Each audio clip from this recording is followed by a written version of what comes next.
Hello friends. हम हर Sunday आपके लिए एक नई हॉरर स्टोरी लेकर आते हैं। उम्मीद है कि आपको हमारी ये स्टोरी पसंद आएगी।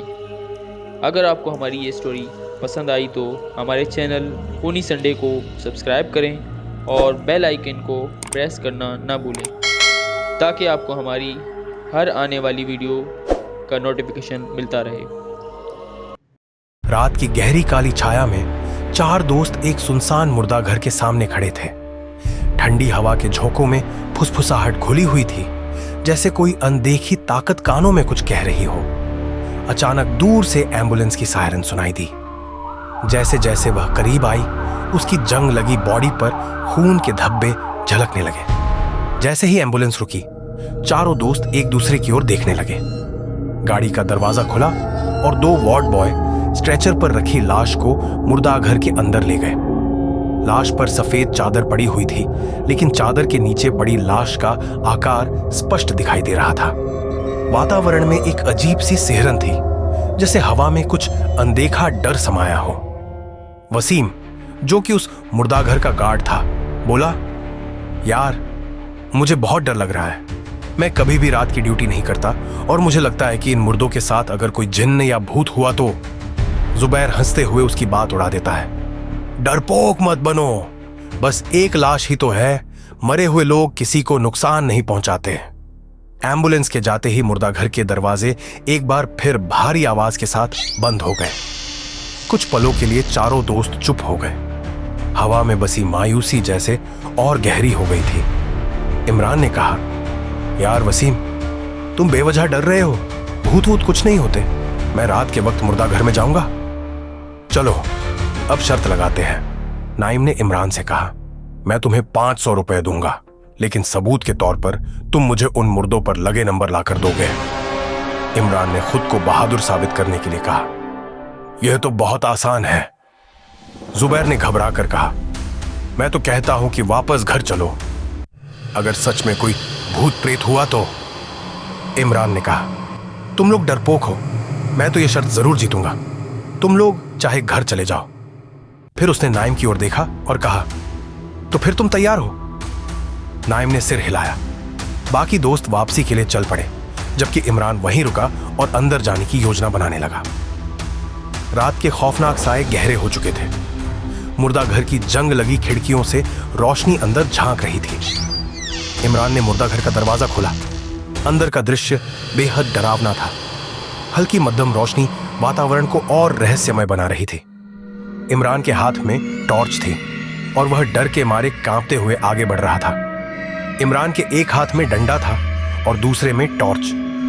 वह एक मुर्दे के करीब गया, उसका कफन हटाया और उसके हाथ में बंधा हुआ नंबर कैंची से काटने लगा।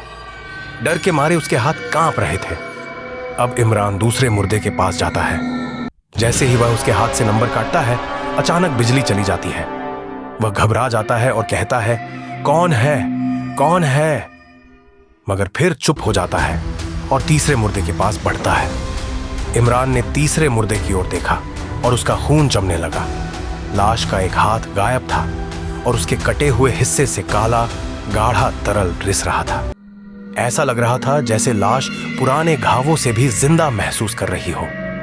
फिर भी वह दूसरे हाथ को कफन से निकालकर नंबर काटने लगता है, लेकिन तभी वह मुर्दा इमरान का हाथ पकड़ लेता है और अचानक उठकर बैठ जाता है। तुम अब यहां से नहीं जा सकते, वह मुर्दा धीरे से फुसफुसाया। इमरान डर के मारे चीखते हुए जमीन पर गिर पड़ा और बेहोश हो गया। अगले दिन इमरान अपने घर में बिस्तर पर लेटा था। उसके चेहरे पर चोटों के निशान थे। तीनों दोस्त उससे मिलने आए। नाइम ने हंसते हुए कहा, चलो अब मुझे 500 रुपए दो, तुम शर्त हार गए। इमरान ने कमजोरी से मुस्कुराते हुए 500 रुपए निकाले और नाइम को दिए। हाँ, मैं सच में शर्त हार गया। जुबैर ने हैरानी से पूछा, क्या तुम्हें सच में लगा कि वह मुर्दा जिंदा हो गया था? इमरान ने सिर हिलाया। हाँ, और उसने मेरा हाथ पकड़ लिया था। नाइम ने ठाका लगाया, मुझे किसी से डर नहीं लगता, बल्कि अगर तुम मुझे 1000 रुपये दो तो मैं इस मुर्दा घर में पूरी रात बिताकर दिखाऊंगा। चारों दोस्त रात में मुर्दा घर के पास गए। ठंडी हवा में अजीब सी फुसफुसाहट गूंज रही थी, जैसे कोई उनकी उपस्थिति से नाराज हो। जुबैर और वसीम ने नाइम को रोकते हुए कहा, यह सही नहीं है नाइम, यह शर्त मत लगा, हमें यहां से चले जाना चाहिए। यह जगह मनहूस और भूतिया लग रही है। नाइम ने कहा, चलो अंदर चलकर देखते हैं, हो सकता है कुछ भी ना हो। जुबैर ने धीमी आवाज में कहा, यह आवाज कहां से आई? हमें यहां नहीं रुकना चाहिए। वसीम के माथे पर पसीना आ गया। यह तो वही शब्द है जो मुर्दा घर में। नाइम ने घबराकर इमरान की तरफ देखा।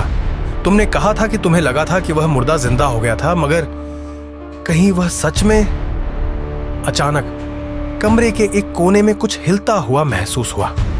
खिड़की के शीशे पर एक धुंधला हाथ दिखाई दिया जो धीरे धीरे पंजों में बदलने लगा। बाहर कोहरे में किसी की आकृति हल्की सी झलक रही थी, लेकिन उसकी आंखें स्याह गहराइयों की तरह निर्विकार घूर रही थीं। कमरे में चरमराहट की आवाज गूंज उठी। दीपक की रोशनी कांपने लगी और दरवाजे के पास एक परछाई लहराई। दरवाजा धीरे धीरे चरमराने लगा, जैसे कोई दूसरी दुनिया से उसे धक्का दे रहा हो। एक ठंडी हवा कमरे में बहने लगी और अचानक बाहर खड़े साये ने सिर उठाया। उसकी आंखों में खून जैसी लाल चमक थी और फिर एक जोरदार धमाके के साथ दरवाजा खुल गया। सुबह की पहली किरण निकली, लेकिन मुर्दा घर में चारों दोस्त कहीं नहीं थे। वहां सिर्फ 4 निर्जीव लाशें पड़ी थीं, जिनके चेहरों पर खौफ की भयावह छाप थी।